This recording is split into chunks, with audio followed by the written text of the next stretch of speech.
അസ്സലാമലൈക്കും. മൃഗീയമായിട്ട് പീഡിപ്പിക്കപ്പെടുമ്പോൾ അവളുടെ നിലവിളി കേൾക്കാത്ത ദൈവം നമ്മൾ പള്ളിയിലും അമ്പലത്തിലൊക്കെ പോയി പ്രാർത്ഥിക്കുമ്പോൾ നമ്മുടെ നിലവിളി കേൾക്കുമെന്ന് നിങ്ങൾ എങ്ങനെ വിശ്വസിക്കും? ആദ്യം ഒരു കാര്യം മനസ്സിലാക്കേണ്ടത്, ഈ ലോകത്ത് ഈ ഒരു പ്രശ്നം മാത്രമല്ല നടക്കുന്നു. പിന്നെ എന്തൊക്കെയാണ്? കൊലപാതകങ്ങളുണ്ട്, പിന്നെ അതുപോലെ തന്നെ യുദ്ധങ്ങൾ നടക്കുന്നു, അതിന് ഒരുപാട് കുഞ്ഞു മക്കൾ മരണപ്പെട്ടു പോകുന്നു, അങ്ങനെ ഒരുപാട് കാര്യങ്ങൾ നടക്കുന്നുണ്ട്.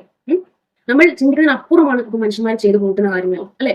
അപ്പോ ഒരു പ്രശ്നത്തിലും പടച്ചോൻ ഇതുവരെ ഇടപെട്ടിട്ടില്ല, ഒരു ആക്ഷൻ എടുത്തിട്ടില്ല, അല്ലെ?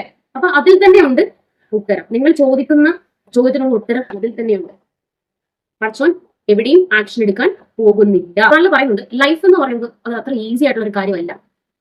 അവിടെ ഒരുപാട് ഇമോഷൻസുകളും, പിന്നെ അതുപോലെ തന്നെ പേടി, ടെൻഷൻ, സ്ട്രെസ്, പിന്നെ രോഗങ്ങളും, പിന്നെ പരീക്ഷണം, ഇതെല്ലാം നിറഞ്ഞതാണ് ഒരു ലൈഫ് എന്ന് പറയുന്നത്. ഒരു സർവൈവൽ ആണെന്നുള്ളത്, അല്ലെ? അപ്പോ അങ്ങനെ നമുക്ക് ജീവിക്കാൻ പറ്റുള്ളൂ. ഒരു മനുഷ്യനെ സഹായിക്കുന്നത് മറ്റൊരു മനുഷ്യനാണ്, ഒരു മനുഷ്യനെ വേദനിപ്പിക്കുന്നതും മറ്റൊരു മനുഷ്യനാണ്, ഒരു മനുഷ്യനെ കൊല്ലുന്നതും മറ്റൊരു മനുഷ്യനാണ്. അതായത് ഈ ലോകം മനുഷ്യരുടേതാണ്. അതായത് ഇവിടെ മുഴുവനും എന്താണ്? മനുഷ്യരുടെ ആക്ഷൻസ് ആണ്. പിന്നെ പടച്ചോൻ എന്താണ് റോളെന്ന് ചോദിച്ചു കഴിഞ്ഞാല് ഈ പ്രപഞ്ചത്തെ കൺട്രോൾ ചെയ്യാനുള്ളതാണ്. അങ്ങനെ കൺട്രോൾ ചെയ്തില്ലെങ്കിൽ നമുക്ക് ഇവിടെ നിൽക്കാൻ പറ്റില്ലല്ലോ. നമ്മൾ ഫ്രീ ആയിട്ട് വിട്ടേക്കാണ്. നമുക്ക് തീരുമാനിക്കാം നമ്മുടെ ലൈഫ് എങ്ങനെ പോകണം. നമ്മൾ മനസ്സിലാക്കേണ്ട കാര്യം എന്ന് വെച്ചാല്, പടച്ചോൻ പല കാര്യങ്ങളിൽ നിന്നും, പല ദുരന്തങ്ങളിൽ നിന്നും നമ്മളെ പ്രൊട്ടക്ട് ചെയ്തിട്ടുണ്ട്. പക്ഷെ നമുക്ക് അതിനെക്കുറിച്ച് യാതൊരു ഐഡിയ ഇല്ല. ഒരിക്കലും വിചാരിക്കരുത് പടച്ചോൻ നേരിട്ട് വന്ന് നമ്മുടെ പ്രശ്നങ്ങളെല്ലാം പരിഹരിക്കുമെന്നും, മാജിക് കാണിച്ച് അത്ഭുതപ്പെടുത്തുമെന്നും, പടച്ചോന്റെ കഴിവ് കാണിച്ച് നമ്മളെ ബോധ്യപ്പെടുത്തുമെന്നും ഒന്നും വിചാരിക്കരുത്. ഒന്നും ചെയ്യില്ല. പടച്ചോൻ ആക്ഷൻ എടുക്കുന്ന ഒരിടമുണ്ട്. അവിടെ നമ്മൾ മനുഷ്യർക്ക് യാതൊരു റോളും ഇല്ല. പടച്ചോൻ പടപടാന്നായിരിക്കും ആക്ഷൻസ് എടുക്കുന്നത്. പിന്നെ നിർത്താൻ പറയും. സ്ത്രീകളെ ഉപദ്രവിക്കുന്ന കാര്യം പറഞ്ഞുകൊണ്ടിരുന്നത്, അല്ലെ?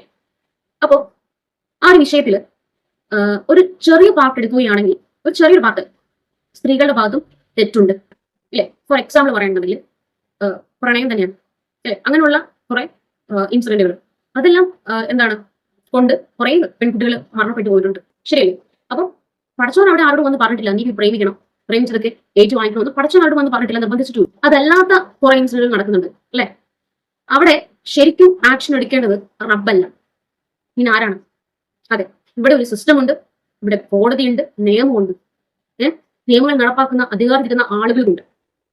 എന്തെങ്കിലും ചെയ്യാൻ പറ്റുന്നുണ്ടെങ്കിൽ അത് അവർക്ക് മാത്രമേ ചെയ്യാൻ പറ്റുള്ളൂ.